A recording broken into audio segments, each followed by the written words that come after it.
पर्व और त्योहारों के दौरान आपने देखा होगा, ये जब भी पर्व और त्योहार आते थे उत्पात शुरू हो जाती थी। अब उत्पातियों और उपद्रवियों को पता लगेगा कि 7 पीढ़ियां याद आएंगी उनको, क्योंकि कभी कभी बुरी आदतें जाती नहीं लोगों की, तो उसके लिए उनकी डेंटिंग पेंटिंग करवानी पड़ती है कायदे से, जिससे उनकी बुरी आदतों को हम ठीक कर सकें। और यही डेंटिंग पेंटिंग आपने देखा होगा कल बरेली के अंदर, हो मौलाना भूल गया कि शासन किसका है। वो ये मानता था धमकी देंगे और हम जबरदस्ती जाम कर देंगे। हमने कहा जाम नहीं होगा, कर्फ्यू भी नहीं लगेगा, लेकिन कर्फ्यू का सबक तुम्हें ऐसा सिखा देंगे कि तुम्हारी आने वाली पीढ़ी दंगा करना भूल जाएगी। क्या तरीका है जी? आप सिस्टम को ब्लॉक करना चाहते हैं। और यह प्रवृत्ति थी यूपी के अंदर, 17 के पहले यही होता था।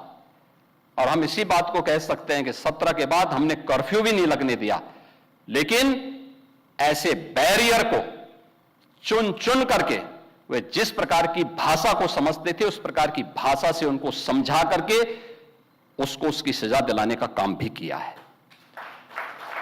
और उत्तर प्रदेश की ग्रोथ स्टोरी यहीं से शुरू होती है।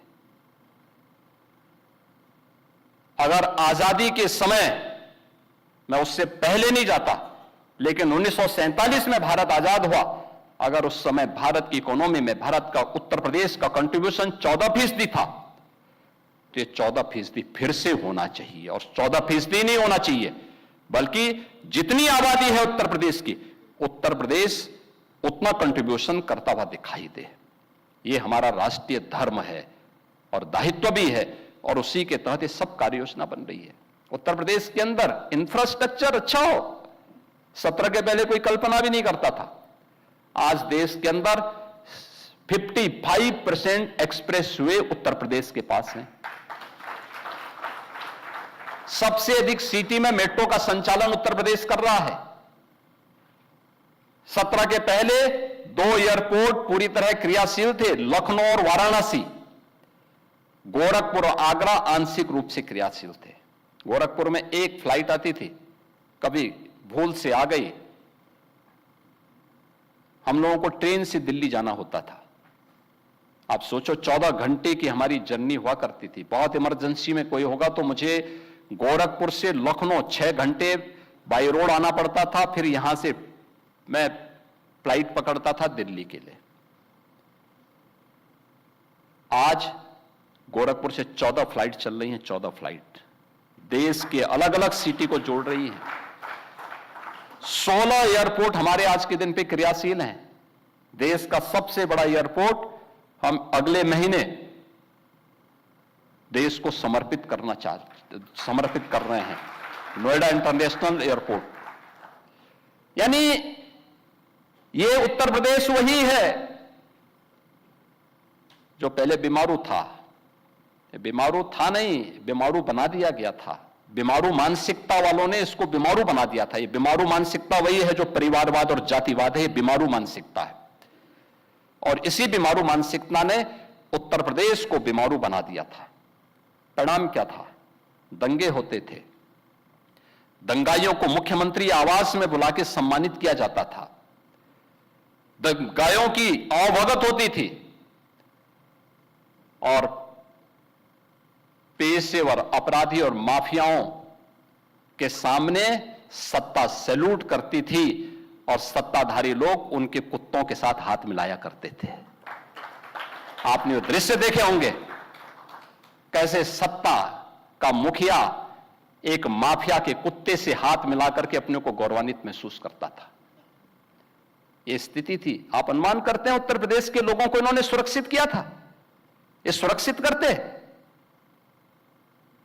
हर जिले के अंदर एक माफिया दे दिया था, और हर माफिया को जिले के अंदर पैरेलल समानांतर सरकार चलाने की पूरी छूट दे दी थी। आज परिणाम क्या था? 17 में आते आते उत्तर प्रदेश न केवल बीमारू था, बल्कि उत्तर प्रदेश के नागरिकों के सामने पहचान का संकट भी था। हर व्यक्ति अपनी पहचान के लिए मोहताज था। ना बेटी सुरक्षित, ना व्यापारी सुरक्षित। खेतीबाड़ी चौपट, किसान आत्महत्या करता था। नौजवान की नौकरी पर सेंध लगती थी, उसकी नीलामी होती थी। चाचा भतीजा दोनों वसूली के लिए निकल पड़ते थे। वसूली का गैंग चलता था। ट्रांसफर पोस्टिंग में इनके दलाल बोली लगाया करते थे। और आप भी देखते होंगे, जब हम ट्रांसफर पोस्टिंग करते हैं तो आज भी उनकी पीड़ा झलक उठती है। कैसे हम लोगों ने उनके उस अनैतिक अवैध व्यापार पर कैसे प्रहार किया है। उनके सभी चेले चपाटे किस प्रकार से चिल्लाते हुए दिखाई देते हैं। हर एक मामले में आज आप देख सकते हैं world class infrastructure Uttar Pradesh के पास। एक्सप्रेसवे नंबर 1 पर, रेलवे का नेटवर्क नंबर 1 पर, मेट्रो नंबर 1 पर, एयरपोर्ट एयर कनेक्टिविटी नंबर 1 पर। देश की पहली रैपिड रेल उत्तर प्रदेश में, देश का पहले इनलैंड वाटरवे उत्तर प्रदेश में, एमएसएमई का सबसे बड़ा बेस उत्तर प्रदेश में। और उत्तर प्रदेश आज फिर से गन्ना उत्पादन और चीनी उत्पादन में देश के अंदर नंबर 1 पर, इथेनॉल उत्पादन में नंबर 1 पर, खाद्यान्न उत्पादन में नंबर 1 पर, सबसे बड़ी युवा आबादी का राज्य होने के साथ साथ सबसे अधिक नौकरी भी देने वाला राज्य बन चुका है।